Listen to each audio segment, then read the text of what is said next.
L'autista del furgone che ha travolto e ucciso Giulia Mauri in strada Ovest potrebbe essere stato distratto dal cellulare. La procura ha sequestrato lo smartphone, anche se non si esclude il malore. Il lunedì in strada Ovest flash mob della società civile per ricordare Giulia e per porre l'accento sulla sicurezza stradale, soprattutto di ciclisti e pedoni. Sta diventando davvero incandescente il clima sulla tratta Mom-Pieve di Soligo Conegliano, tanto che il presidente chiede controlli specifici alle forze dell'ordine. In azione c'è un branco, adesso basta. La tragedia del Natisone, in un nuovo video le immagini drammatiche del primo intervento di soccorso. Si vede un pompiere che si tuffa, ma per la forza della corrente non riesce a trarre in salvo i ragazzi. Vandali imbrattano i muri della scuola appena ridipinta. Accade alla primaria di Francenigo di Gaiarine. Il sindaco: costituitevi prima che arrivino provvedimenti. Anniversario di fondazione dell'Arma dei Carabinieri, il bilancio di un anno di attività nella Marca, sottolineando come la sicurezza del territorio passi anche per il pattugliamento digitale della rete. Tagli agli enti locali, diffuse le prime simulazioni della spending review, solo per la Marca una sforbiciata da 10 milioni di euro. L'ANCI è pronta alla trattativa con il governo, dice Conte. Bentrovati, buonasera telespettatrici, telespettatori di Antenna 3, la cronaca in primo piano per questa edizione trevigiana dei nostri telegiornali con il caso di Giulia Mauri, la donna travolta e uccisa nei giorni scorsi in strada Ovest. Ci sono degli sviluppi sul fronte delle indagini con il sequestro del cellulare dell'investitore, ma ci racconta tutto Daniela Sizia.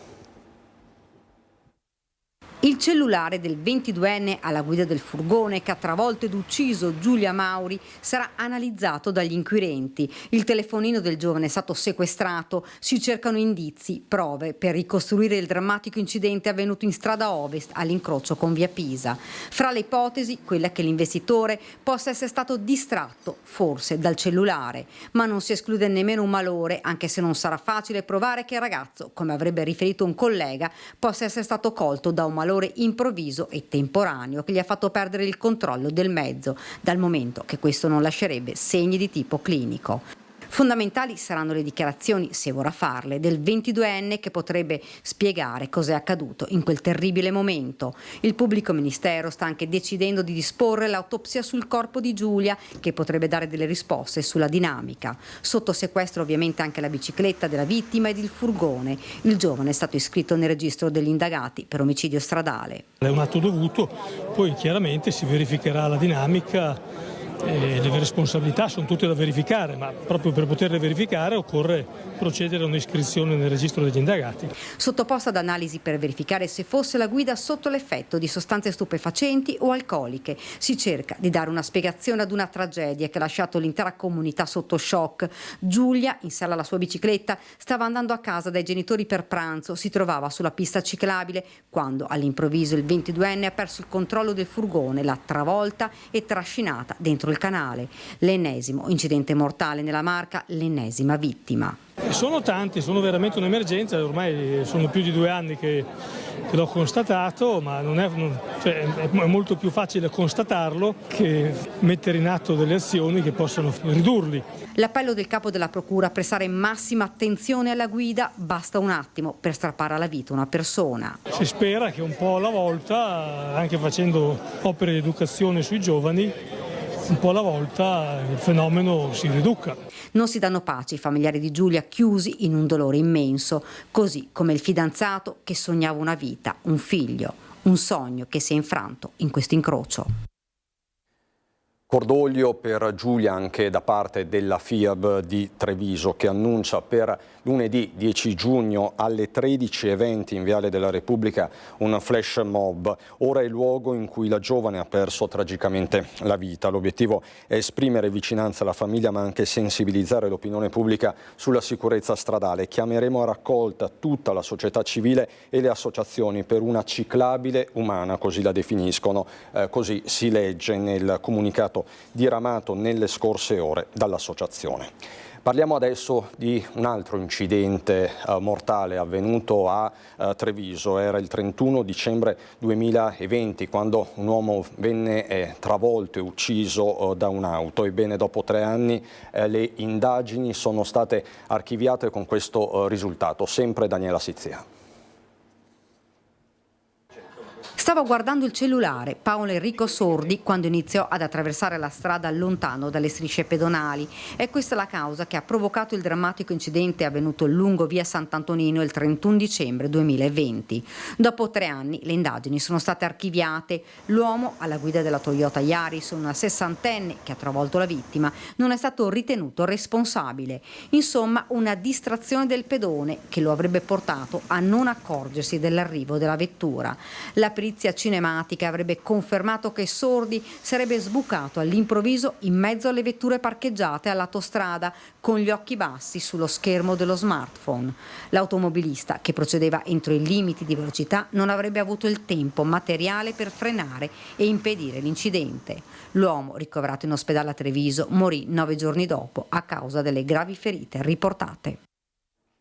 Sempre per la cronaca ci spostiamo nella zona tra Conegliano e Pieve di Soligo, perché sta diventando sempre più caldo il clima sul tratto della MOM. Lo dice senza mezzi termini il presidente Giacomo Colladon, che chiede un intervento diretto della prefettura. C'è un enorme problema di sicurezza, dice. Dico solo che dopo le ore 16 e fino al termine del servizio, 20:30 circa, il problema sulle linee 131, 132 e 133 sono linee che vanno da Conegliano verso Pieve di Soligo, ci sono problemi di sicurezza. Gli autisti hanno fatto ovviamente ci hanno dato tutte le indicazioni del caso e noi le stiamo trasferendo alle forze dell'ordine. Che la tratta Conegliano-Pieve di Soligo sia la più calda nella Marca è noto da tempo, ma la situazione, se possibile, sta peggiorando di giorno in giorno, con MOM che corre ai ripari e intende coinvolgere a strettissimo giro la prefettura. A bordo succede di tutto, nel senso che persone che non pagano il biglietto, ma questo è meno. C'è un problema di sicurezza, che interessa ovviamente i nostri lavoratori, e la sicurezza per noi è fondamentale, perché non possiamo lasciare i nostri lavoratori, i nostri autisti alla mercé di 4 squinternati che pensano solo a fare disastri. Minaccia l'autista e via di questo passo. Nel triste elenco anche danneggiamenti e viaggi senza biglietto. Parla dei soliti noti Colladon, giovani sia minorenni che maggiorenni, 14-15 in tutto, che ormai si sentono impuniti e spesso viaggiano in stato di alterazione. Il presidente MOM li definisce così. Un branco di persone che non hanno altro da fare. A sostenere Colladon è lo stesso presidente della provincia. La misura, sembra di capire, è colma. Fa bene, ci siamo confrontati, ho detto di andare giù decisi e fare appello, insomma usare tutte le risorse che abbiamo a disposizione per far rispettare le regole, dalle forze dell'ordine, dal contributo che dà l'azienda stessa, senza se e senza ma. Non sono tollerabili questi atti di bullismo, questi atti di violenza nei confronti di autisti e di utenti. Ormai abbiamo superato ogni soglia di tolleranza. Muri imbrattati con bombolette spray, disegni offensivi e provocatori anche a sfondo sessuale. Ciò che gli addetti del personale della ditta che sta completando i lavori di adeguamento sismico ed energetico alla scuola primaria di Francenigo di Gaiarine hanno trovato in mattinata. Queste le immagini. Non si dà spiegazioni il sindaco Diego Zanchetta, non ho parole, dice investiamo tempo e denaro per la collettività e poi troviamo queste sorprese. Le pitture erano già completate e ora sarà necessario partire da zero. Il primo cittadino lancia un appello: prima che arrivino provvedimenti che potrebbero condizionare il futuro degli autori, chiedo ai responsabili dell'atto vandalico di avere il coraggio di autodenunciarsi. Il coraggio di autodenunciarsi. Queste le parole testuali utilizzate dal sindaco di Gaiarine di fronte a questo vero e proprio raid vandalico. E noi torniamo sulla tragedia del Natisone. In un nuovo video ci sono le immagini drammatiche del primo intervento di soccorso. Si vede un pompiere che si tuffa, ma per la forza della corrente non riesce a trarre in salvo i ragazzi. Quel maledetto venerdì 31 maggio ha sconvolto tutta la comunità e ha devastato 3 famiglie, 2 che hanno riavuto dal fiume Natisone il corpo senza vita delle loro figlie e una che invece aspetta, ancora in preda all'angoscia, quel momento che strappa il cuore dell'abbraccio tra i ragazzi circondati dal Natisone che con impeto cerca di spingerli via. Scandagliando il web, anche grazie alle vostre segnalazioni, siamo in grado di proporre un video da un'angolazione inedita che ci permette di approfondire quanto accaduto in quei momenti concitati. Rispetto al video che è diventato immediatamente virale su tutti i cellulari, in questa angolazione pubblicata dal portale francese Express Français possiamo vedere qualcosa di più. Innanzitutto si evince come il video sia realizzato successivamente nell'arco di tempo che gli inquirenti pare abbiano stimato in 5 minuti di intervento della prima squadra di soccorso. Lo si capisce dal fatto che ci sia una sfera di sole rispetto al precedente, ma anche e soprattutto che ci sia il primo intervento da parte dei vigili del fuoco. Non so se erano 3 o 4, non so, però avevano 2 imbarcazioni, un canotto giallo, era dove impara un'altra barca dietro. Stavano buttando dentro per operare fuori soccorso e naturalmente uno di loro si è buttato dentro, ma ha avuto il cavolo a tornare indietro. Era legato mi sembra, però ha avuto lavoro a tornare indietro. Credimi, era brutto da vedere, brutto veramente, non è facile. Come si vede dal video, proprio un vigile del fuoco, che chi conosce descrive come robusto, alto 1,90 m, si tuffa con il caschetto giallo e legato con una corda per cercare di raggiungere a nuoto i ragazzi. Il perché si debba andare a nuoto ve lo abbiamo spiegato con il letto del fiume vuoto nella giornata di sabato, dal momento che tra l'isolotto e la riva c'è un gran dislivello di profondità. Guardate qui c'è un dislivello abbastanza elevato, parliamo di diversi metri, per cui una volta l'acqua raggiunto questo punto e riempito questo punto è diventato impossibile per loro raggiungere dall'altra parte la sponda del fiume Natisone e mettersi in salvo. Il vigile del fuoco non riesce, nonostante la vigoria fisica, ad avere la meglio della fortissima corrente, tanto da fermarsi per forza di cose nemmeno a metà strada per non rischiare la sua di vita tra la riva e la colonna umana formata dai ragazzi, aggrappati strenuamente alla loro vita. Da terra la prima squadra di soccorso ha poi cercato di fornire delle corde, come poi successo dall'alto del Ponte Romano, quando la situazione era già forse degenerata. Quando si è sgretolata la colonna che avevano fatto loro, il ragazzo praticamente si è lasciato andare, ha visto le funi, tentava di beccare le funi, è passato intanto. La seconda ragazza uguale, ma l'altra andava verso di là, sì. E le fronde, si vedevano le fronde dall'acqua, ha detto forse quella arriva là, si becca e si trattiene là e va tutto bene. Invece si è girata e poi la corrente l'ha tirata anche lei. I ragazzi, stretti l'un l'altro, hanno provato a resistere fino all'arrivo delle ulteriori squadre di soccorso, ma farlo con un livello d'acqua così alto, con il fondale scivoloso e presumibilmente anche con i colpi ripetuti alle gambe da parte di sassi e altro materiale dal fondale del Natisone, si sono arresi, sciogliendo la colonna umana, come si vede nel video inedito che proponiamo, il momento in cui la forza della natura e la violenza dell'acqua alla meglio su di loro, e una volta persa l'occasione per nulla semplice di aggrapparsi alle corde tese dal ponte, per i ragazzi poi non c'è stato nulla da fare, con Patrizia e Bianca restituite dal fiume e Christian che viene ancora ricercato giorno e notte. Ritorniamo nella Marca, operazioni dei carabinieri tra Spresiano e Castelfranco. Un 44enne è stato sorpreso dai carabinieri a Spresiano mentre in stato di agitazione per precedenti ruggini con un egiziano stava tentando di sfondare la porta del rivale con una chiave a bussola per auto. Lo straniero, dopo aver gettato l'utensile, improvvisamente si è avventato contro i militari che sono riusciti a bloccarlo al termine di una colluttazione. L'arnese è stato sequestrato. Per l'uomo è scattato l'arresto per porto di oggetti atti ad offendere e minaccia. È stato condannato a 9 mesi, pena sospesa. A Castelfranco è stato fermato un 23enne sorpreso alla guida con la patente revocata. Il giovane ha aggredito e minacciato i carabinieri. L'arresto è stato convalidato. Non solo, il fratello del giovane ha pensato bene di fare irruzione nella caserma dei carabinieri tentando di scavalcare la recinzione. Anche per lui sono scattate le manette. Dopo l'arresto è stato rimesso in libertà. Intanto i carabinieri trevigiani hanno celebrato oggi il loro anniversario di fondazione, un momento nel quale è stato tracciato anche un bilancio di un anno di attività con un focus particolare sui crimini digitali. Consapevoli dell'importanza di saper ascoltare i più giovani, l'Arma lavora per anticipare situazioni di possibile rischio, anche attraverso il pattugliamento della rete. con l'obiettivo di evitare derive potenzialmente pericolose per la stessa incolumità dei ragazzi. Non solo presenza fisica nelle grandi città come nei piccoli centri, l'Arma dei Carabinieri si fa anche virtuale con pattuglie che controllano la rete per difendere soprattutto i giovanissimi dalle insidie del cyberbullismo del dark web. Un nuovo impegno per l'Arma che a Treviso ha festeggiato i 210 anni della fondazione con una cerimonia in Piazza Rinaldi.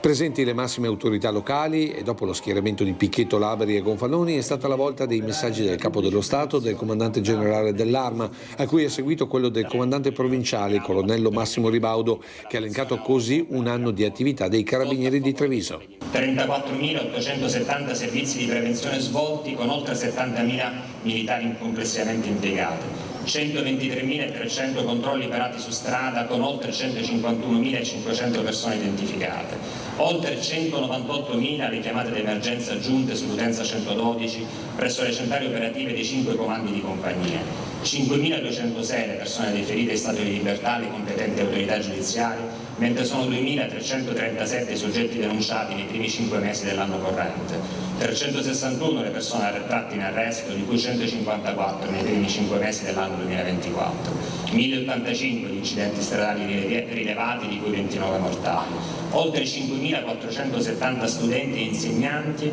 in 61 scuole di ogni ordine e grado incontrati nell'anno scolastico che si sta per concludere. Dati che confermano come il servizio capillare delle compagnie, ma soprattutto delle stazioni, sia essenziale per la legalità e la difesa dei cittadini. Per questo, prima del termine della cerimonia, sono state consegnate alcune benemerenze ai carabinieri che si sono distinti per l'attività nel territorio e tra loro i militi che hanno individuato il minore responsabile dell'omicidio del Grappa del febbraio scorso. La questione dei tagli agli enti locali, ritorniamo a parlare della spending review, di questa mannaia che rischia di abbattersi sugli enti locali, sui comuni della Marca in particolare. Si parla di una sforbiciata da qui ai prossimi 5 anni di ben 10 milioni di euro. Pronto ad aprire un tavolo con il governo il sindaco di Treviso Mario Conte. Di tagli inaccettabili parla anche il presidente della provincia, sindaco di Castelfranco Marcon. Attraverso il dialogo con il governo riusciremo ad evitare questa mazzata che francamente è eccessiva nei confronti di un comune e dei comuni veneti che si sono sempre comportati bene e sono stati rispettosi dei patti con il governo. Evitare la mazzata, questo l'obiettivo molto pratico di Mario Conte nella duplice veste di sindaco di Treviso e presidente ANCI Veneto, nelle ore in cui si ritorna a parlare degli effetti della spending review sugli enti locali. Tagli, sempre tagli, da qui al 2028 il conto per la Marca trevigiana è di 10 milioni di euro. Le tabelle ministeriali, per quanto ancora delle bozze, fissano solo per Casugana una sforbiciata da circa 330.000 euro all'anno. La simulazione che sta girando in questi giorni però non è ancora attuata, ci preoccupa molto perché avendo portato a casa parecchie risorse del PNRR, noi avremo bisogno di più spesa corrente in futuro e non meno, e quindi questo andremo a ribadire al governo nelle prossime settimane. 130.000 euro il taglio per Conegliano, 85.000 per Montebelluna, 77 a Castelfranco, tutte spese correnti, sottolinea il primo cittadino Stefano Marcon, che però è più preoccupato come presidente della provincia. È inaccettabile e difficile da gestire, ma mi permetta, questa è quella comunale, quella provinciale sembra oscillare tra i due tagli da 1,5 milioni a 1,7 milioni, quindi indiscutibilmente non sarà molto difficile assorbirla questa, e quindi l'appello che si fa è quello di guardare altrove laddove ci sia bisogno di reperire risorse, ma non farlo attraverso gli enti locali. La sensazione è che passata la buriana elettorale a Roma inizierà la vera partita. Qui parliamo di risorse dei cittadini e servizi ai cittadini, cosa che noi non vogliamo né sacrificare né ridurre, e quindi andremo al colloquio con il governo. Governo che, come sapete, nelle scorse ore ha approvato il decreto sanità per abbattere le liste d'attesa. C'è stato l'annuncio, la conseguente bufera politica. Chiaramente siamo a pochi giorni dal voto, non potrebbe essere altrimenti. Ma va all'attacco anche il sindacato, va all'attacco la CGIL, misure già presenti in Veneto e fondi insufficienti, dicono da Treviso, è puro spot spot elettorale. Insorgono i sindacati dopo l'approvazione in Consiglio dei Ministri del decreto taglia liste d'attesa. Decreto legge che istituisce un sistema nazionale di monitoraggio, un CUP unico regionale che raggruppi tutte le prestazioni disponibili del pubblico e dei convenzionati. La garanzia che se le visite non venissero erogate nei tempi previsti dalle classi di priorità passeranno in intramenia o nel privato accreditato. Non si capisce bene come l'intramenia possa oggi, sostenere la carenza che abbiamo, perché poi il tema vero è che dal numero delle liste d'attesa in realtà nel rapporto delle necessità il punto vero è che il personale non c'è. Problema che attanaglia anche la Marca. Il fondo stanziato per le prestazioni aggiuntive infatti è destinato, dicono i sindacati, ad andare ad esaurimento, specificando come a quel punto anche i medici, se non pagati, potrebbero fare un passo indietro. Queste norme, in questo momento non danno indicazioni sulle coperture economiche e quindi il grande nodo è davvero come faremo a smaltire le liste d'attesa con il pubblico, considerato che oggi il pubblico soffre di una carenza di personale che ormai è endemica, di una territorialità che in qualche modo sta sparendo e di uno spostamento molto puntuale anche nel nostro territorio rispetto alla sanità privata. Previsto dal decreto anche un aumento del 15% del fondo sanitario a partire dal 2025. Questa discussione va fatta sempre nel rapporto tra l'implemento del Fondo Sanitario Nazionale con il prodotto interno lordo di ogni paese e noi dentro a questa cosa continuiamo ad avere livelli assolutamente bassi, seppure in qualche modo quel fondo potrebbe essere aumentato. Misure che per la maggior parte sono già adottate in Veneto, come quella che prevede le visite anche nei fine settimana e che dunque non andrebbero a migliorare il problema delle liste d'attesa.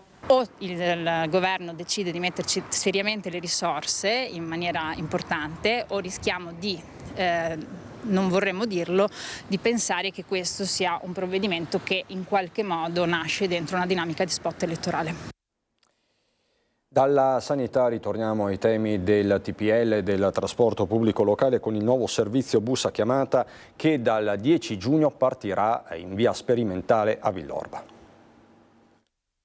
Dopo Treviso che lo userà nelle ore serali, tocca a Villorba sperimentare il nuovo servizio di bus a chiamata di MOM, una piccola grande rivoluzione per chi intende muoversi su tutto il territorio comunale. Nuova tratta che farà questa circolare, quindi il numero 12, è stata allargata fino a Castretta Est, quindi Panorama, e poi è stata allargata anche alla zona industriale, portando anche questo servizio in via Trieste, che ora manca. Si parte lunedì 10 giugno dalle 9.15 alle 12.15 e dalle 14.10 alle 20.10. 68 le fermate attive contrassegnate dall'indicazione MOM Plus di colore verde, con la possibilità di prenotare il proprio viaggio da 7 giorni fino a 30 minuti prima della partenza tramite app o al telefono. Da parte sua l'autista avrà a disposizione una console per ottimizzare i percorsi, mentre le prenotazioni saranno gestite da remoto dalla centrale operativa. Alla fine dell'estate si farà un bilancio. Se ci saranno i numeri diventa una cosa permanente. Sicuramente sì, se ci saranno i numeri, se l'utenza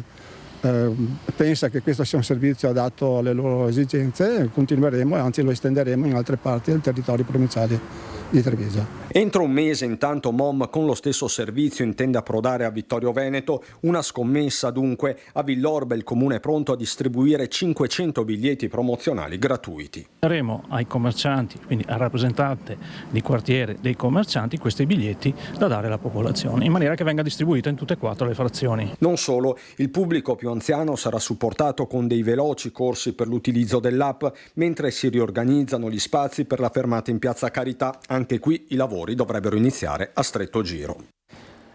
La morte di Giampaolo Dozzo. A 24 ore c'è il ricordo commosso dell'amico fraterno Petenà. Lui aveva una Renault 4, quindi con grande portellone dietro, verdolina di tinta, e si faceva la colla e col rotolo di manifesti si andava a portare il verbo della Lega. Si arrivava fino a Codevigo addirittura.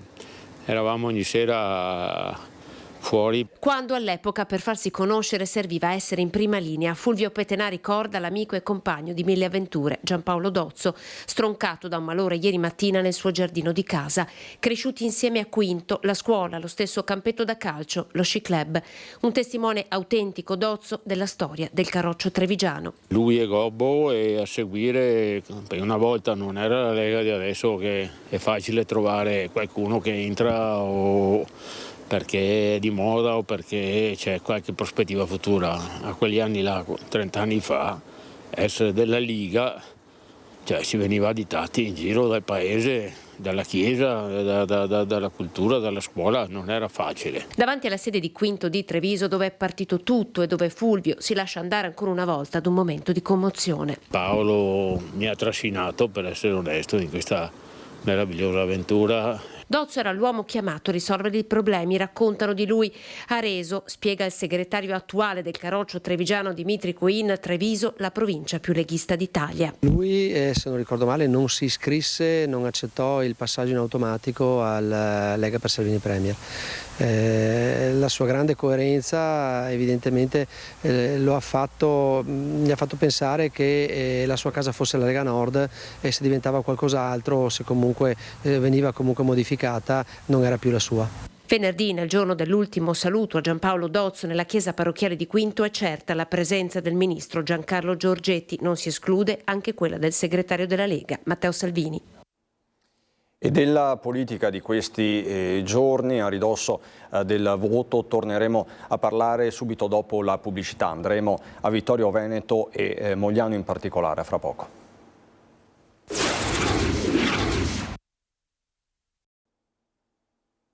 Di nuovo in diretta per la politica, subito a Vittorio Veneto per gli ultimi appelli al voto. Questa sera incontriamo Mirella Bagliana e Giovanni Braido, mentre domani sera sarà la volta di Gianluca Posocco e Luisa Camatta. Li ha incontrati per noi Lucio Zanato. Ultimi giorni di campagna elettorale a Vittorio Veneto per l'elezione di sindaco e consiglio comunale.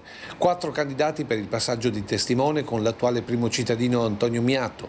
Giornate intense per Mirella Bagliana, Giovanni Braido, Luisa Camatta e Gianluca Posocco. Per Mirella Bagliana, sostenuta dal Partito Democratico e 3 liste civiche, un'esperienza importante di confronto con i cittadini. La campagna elettorale è stata molto positiva, abbiamo raccolto tante osservazioni, abbiamo parlato con tantissime persone, abbiamo girato il territorio, fatto tantissime assemblee con i cittadini, c'è molta volontà e voglia di fare un cambiamento in città.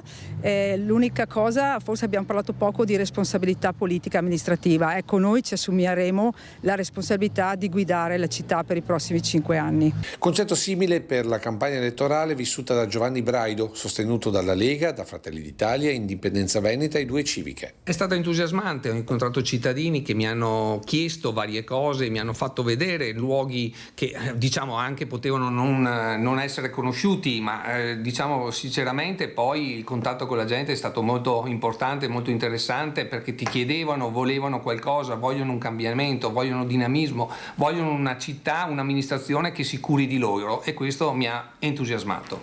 Unanime il tema più sentito dai cittadini. L'argomento che ha preso di più è l'arredo urbano, che lo sappiamo tutti, se ne è dibattuto in queste settimane, è stato mancante, e anche un altro argomento, devo dirlo, l'ordine pubblico, che è stato totalmente assente. La questione principale per la città è la questione del decoro urbano, che in questi 5 anni è venuto meno dall'asfaltatura delle strade, da sistemazione dei marciapiedi. Però oltre a questo, la cosa anche che noi segniamo negativamente è che l'iter della rigenerazione urbana dell'ex Carnielli non ha preso via, come ad esempio anche la sistemazione della biblioteca comunale. Per questo e per molti altri motivi i candidati si propongono così agli elettori. Chiediamo ai cittadini di darci fiducia e di accompagnarci in questo processo di rilancio della città di Vittorio Veneto. Ci impegneremo a farlo attraverso la partecipazione e l'ascolto dei cittadini. Inoltre attueremo queste politiche di rilancio attraverso la ricerca anche di fondi europei, e siamo sicuri di riuscire in questa nostra impresa e per questo vi chiediamo di stare assieme a noi e di accompagnarci, ripeto, in quello che sarà il rilancio della città di Vittorio Veneto. Chiedo ai cittadini il voto perché credo che Vittorio Veneto abbia bisogno di dinamismo, di entusiasmo, di voglia di crescere, di superare questi 15 anni di amorfità, di tristezza. Io sono dell'idea che con poco si possa fare tanto e non farò poco, cercherò di fare tanto e cercherò di portare tanti risultati per Vittorio Veneto. Tanti i temi inevitabilmente anche a Mogliano Veneto, dove il confronto è a 3. Meno 3 giorni al voto anche per il quinto centro della Marca per numero di abitanti e il più popoloso tra i 55 comuni al voto il prossimo 8 e 9 giugno. Una campagna elettorale non senza scontri, quella tra i 3 candidati sindaco a Mogliano Veneto. La campagna elettorale è stata un po' pesante, soprattutto all'inizio. Mano a mano la gente si è resa conto che noi eravamo per la strada giusta, non insolenti, non esagerati, con la nostra campagna elettorale pacifica fino alla fine. Sono le ultime fatiche, è importantissimo andare a votare. I miei avversari si stanno concentrando contro di me, si stanno concentrando nel criticare le mie proposte e facendo poche proposte anche magari irrealizzabili. Noi andiamo avanti. È stata una campagna bellissima e siamo riusciti ad entrare in contatto con le vite di centinaia e centinaia di cittadini. Sentiamo che stiamo crescendo giorno dopo giorno e la sfida è più aperta che mai. Ambiente, sociale, urbanistica e sicurezza, i temi cardine degli sfidanti. Una città sempre più sicura, ancora più sicura, e su questo entro il 2026 avremo la cittadella della sicurezza. Porteremo a termine il grande piano di videosorveglianza. Poi un altro bisogno che ci chiedono i cittadini è di avere una città sempre più pulita, sempre più priva di barriere architettoniche, incrementare la rete ciclabile. Abbiamo in mente di fare un biciplan che vada a collegare tutte le nostre piste ciclabili. La sicurezza è terreno di confronto anche per l'assessora dimissionaria della giunta uscente. La gente deve vivere la città e per essere viva deve essere sicura. Il Bobby, come lo chiamo io, che è il poliziotto di quartiere, che crea fiducia nella gente e voglia di stare fuori, sia di giorno che di sera. Questo è prioritario. I cittadini vogliono le cose concrete, non vogliono le grandi opere, vogliono le strade a norma, i passaggi pedonali protetti, soprattutto nelle strade dove corrono un po' troppo, e quindi per me questo è il bisogno primario. Il tema della casa al centro del programma per il candidato che vuole portare Mogliano al centro-sinistra. Canone Calmirato è un fondo di garanzia per gli affitti comunali che permette ai privati di mettere sul mercato i propri immobili, ma anche attenzione all'ambiente e alle necessità dei giovani. Noi pensiamo di rivedere il piano regolatore e il dimensionamento per appunto fermare non solo quello che è la speculazione del mercato immobiliare, ma per fermare anche quella che sono la costruzione di nuovi supermercati. Quello che riguarda invece i giovani, pensiamo di portare sia dei sussidi dell'affitto che far sì che nell'arco di 5 anni ci siano un posto negli asili nido convenzionato per ognuno dei nuovi nati. Domani mattina dalle 9:30 nella sede di Piazza Filodrammatici di Treviso il Consiglio d'amministrazione del Consorzio del Prosecco DOC dovrebbe eleggere il nuovo presidente. La riunione è già stata fissata da tempo come il nome del papabile successore di Stefano Zanette. Si tratterebbe di Giancarlo Guidolin, presidente della cantina Ponte di Ponte di Piave, condizionale d'obbligo secondo i beni informati che confermano come in queste ore ci sia fermento tra i rappresentanti in Consiglio. Tramontata la candidatura Passador pare per un veto insormontabile da Oderzo, resta il confronto sull'altro nome sempre della sinistra Piave sostenuto principalmente da Confagricoltura. Gian Giacomo Scotti Bonaldi della cantina di Busco avrebbe riconquistato sostegno in Consiglio quindi e dovrebbe ricoprire la carica di vicepresidente con la prospettiva di una staffetta a metà mandato. Questo il clima che appunto ci racconta Lucio Zanato. Tutti questi aggiornamenti sono quindi di Zanato. Voltiamo decisamente pagina, vi mostriamo queste immagini, un gattino incastrato sotto una tettoia di una baracca in via Giuseppe Verdi a San Zenone degli Ezzelini è stato salvato questa mattina dai vigili del fuoco e consegnato per le cure al veterinario. Il cucciolo lo vedete nella foto scattata dai pompieri che hanno appunto eseguito il salvataggio, era molto spaventato ma in discrete condizioni. L'intervento della squadra dei vigili del fuoco di Castelfranco Veneto dopo la segnalazione di un signore che ha dato l'allarme si è subito recata sul posto, quindi questa l'immagine. Conto alla rovescia a Treviso per la Corri Treviso, sport ma anche tanta solidarietà. Certe fortuna.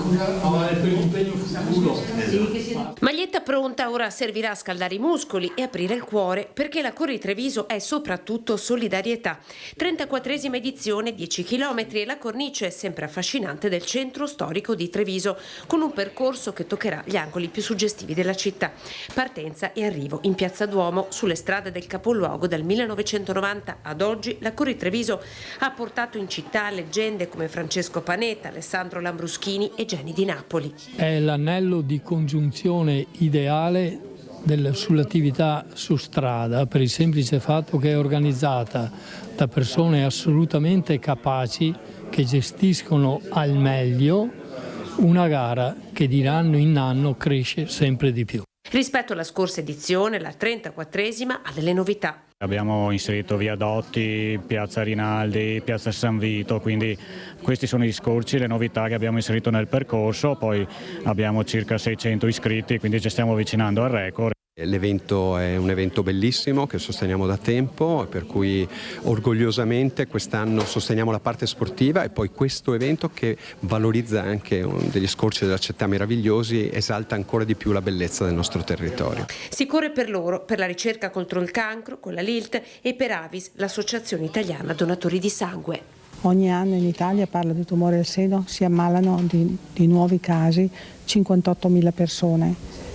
Nella provincia di Treviso oltre 1 migliaio e se la diagnosi è precoce, a distanza di 5 anni abbiamo la possibilità di una guarigione che supera il 90%, quindi è importante la prevenzione, è importante la diagnosi precoce. Questo è il messaggio che vogliamo dare anche durante queste manifestazioni sportive. Abbiamo bisogno di sangue, sempre, abbiamo bisogno anche di nuovi volontari perché tutti i mandati stanno per scadere e le forze si stanno riducendo sempre di più, quindi avvicinatevi all'Avis. E adesso andiamo a Belluno.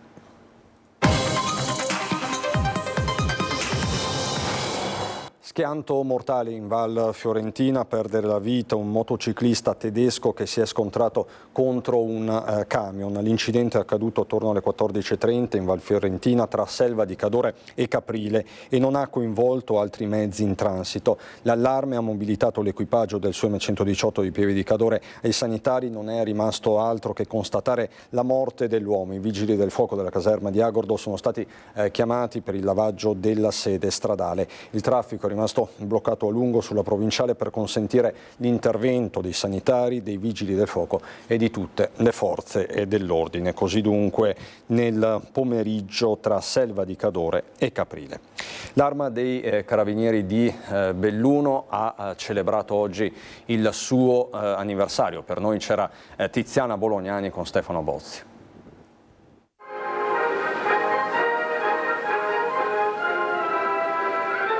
Una splendida giornata di sole come non se ne vedevano da mesi a Belluno ha baciato il capoluogo in festa per il 210° anniversario di fondazione dei Carabinieri. Piazza Duomo è il palcoscenico naturale per abbracciare le donne e gli uomini dell'Arma in divisa ufficiale in grande uniforme, ciascuna in rappresentanza delle specialità dei reparti presenti capillarmente in tutta la provincia. L'ingresso in piazza sulle note della Fedelissima, lo schieramento davanti a Palazzo dei Rettori di fronte alle autorità civili, militari e religiose, l'inno nazionale e l'alzabandiera con la consegna del vessillo toccato a giovanissime studentesse del Da Vinci che già lo scorso 25 novembre, in occasione della giornata internazionale contro la violenza di genere, avevano accettato l'invito ad accendere le luci arancioni sulla caserma di Viale Europa, un segno tangibile su un fenomeno che impone grande attenzione e professionalità. Anche un solo caso è un caso di troppo e anche nel nostro territorio non si tratta di un solo caso. Dobbiamo lavorare molto. L'azione di contrasto è forte perché abbiamo dalla nostra parte una procura che che è molto sensibile e lavora in stretta sinergia con noi.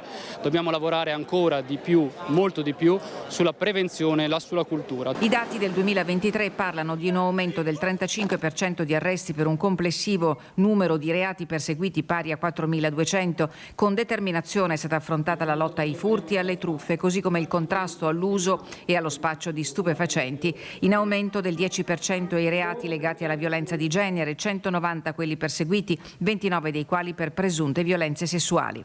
Carabinieri ogni giorno tra la gente, consapevoli dei valori fondanti dell'arma. La consapevolezza è determinante insieme alla cultura per formare e creare una società migliore, insieme noi, i cittadini, le istituzioni. Corposo l'elenco dei premiati per l'elevata professionalità e la capacità di rispondere alle esigenze del territorio. Militari d'esperienza ma anche giovani carabinieri che hanno saputo interpretare con eccellenza il loro ruolo. Un riconoscimento è andato anche all'Associazione Nazionale Carabinieri di Belluno, che ha ricevuto il plauso della cittadinanza per l'instancabile attività di aiuto e supporto alle istituzioni e amministrazioni locali.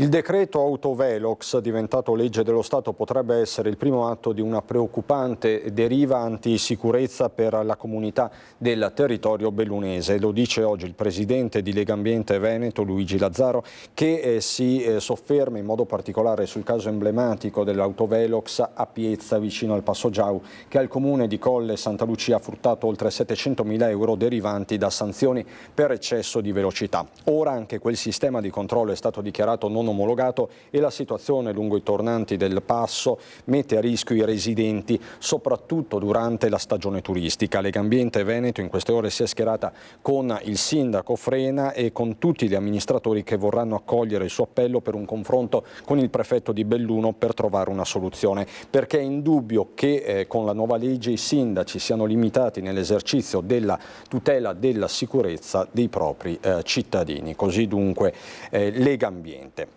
Un'impresa di costruzioni di caselle d'Altivolo in provincia di Treviso si è aggiudicata l'asta per lo storico albergo Olivier sul Nevegalla. Ci sono voluti 7 anni e svariati tentativi andati a vuoto per definire l'annosa vicenda del complesso alberghiero chiuso da una ventina d'anni, anche per il fallimento della società che lo gestiva. L'immobile è stato acquistato con un'offerta di poco più di 344.000 euro. Sfumata l'ipotesi che vedeva gli algerini della Nevegal 365 come papabili acquirenti, il nuovo proprietario, la Pizzolato Group, non si è ancora espresso sul destino della struttura, un tempo sede di gloriosi ritiri di squadre di calcio e di rugby. Certo, per rimettere in sesto l'immobile ci vorranno importanti interventi oltre che investimenti.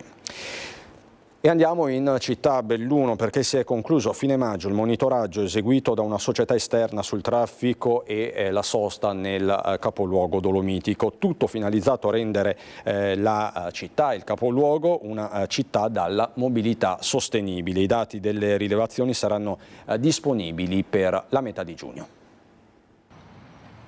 I dati dei flussi di traffico saranno disponibili fra qualche giorno, assicura l'assessore all'urbanistica del Comune di Belluno Paolo Gamba, e entro l'autunno potrebbero essere già messe in atto alcune modifiche alla circolazione. I dati della sosta probabilmente sono già arrivati, vista la solerzia con cui nelle ultime settimane gli agenti della polizia locale quotidianamente sanzionano comportamenti scorretti, prevalentemente nelle ZTL, nelle zone a traffico pedonale privilegiato, dove peraltro il numero di permessi rilasciati dalla polizia locale risulterebbe di gran lunga superiore al numero degli stalli disponibili. È il paradosso facilmente verificabile in centro storico.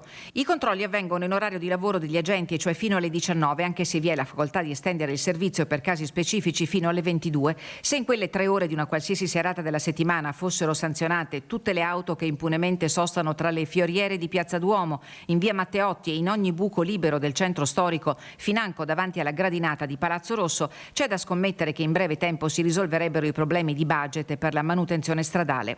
Neppure i nuovi vasi che abbelliscono Piazza Duomo sono serviti come deterrente. Su Facebook qualche giorno fa l'assessore Roccona ha assicurato che a questo scopo fra le fioriere saranno tese delle catene, ma che l'intervento è stato rallentato dal maltempo. Vedremo. I cittadini attendono con fiducia che la situazione possa migliorare davvero. In 130 nel 2019, appoggiati dalla FIAB di Belluno, depositarono una petizione popolare votata all'unanimità dal Consiglio Comunale, dove all'opposizione stava l'attuale maggioranza. L'attenzione era puntata sul rispetto del divieto di sosta in Piazza Duomo. È cambiato qualcosa da allora? No. E i ragionamenti di prospettiva annunciati lo scorso 9 gennaio ai nostri microfoni dall'assessore alla sicurezza Raffaella Damiano per ora sono rimasti lettera morta. L'archivio storico delle sedute del Consiglio Comunale conferma purtroppo una verità tutta italiana di gattopardiana memoria.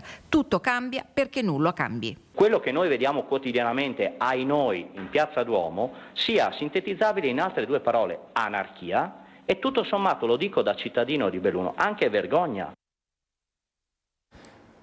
Vi do una notizia arrivata da poco in redazione, vi mostro anche questa prima pagina online. L'amministratore delegato di Benetton Massimo Renon lascia consensualmente l'azienda, lascia consensualmente il gruppo. Poco fa è stata diffusa una nota in cui si parla di un accordo raggiunto con Benetton Group, quindi Renon lascerà l'azienda alla fine del suo mandato, quindi è stato raggiunto un accordo consensuale per l'uscita di Massimo Renon, quindi si prende atto della chiusura del ciclo, di questo ciclo manageriale che terminerà con l'assemblea del 18 giugno. Ci sono anche i ringraziamenti di Renon ai propri collaboratori. Come preannunciato, il prossimo CEO di Benetton sarà Claudio Sforza. È tutto per questa edizione trevigiana e bellunese dei nostri telegiornali. Subito dopo la sigla c'è il meteo. Buona serata.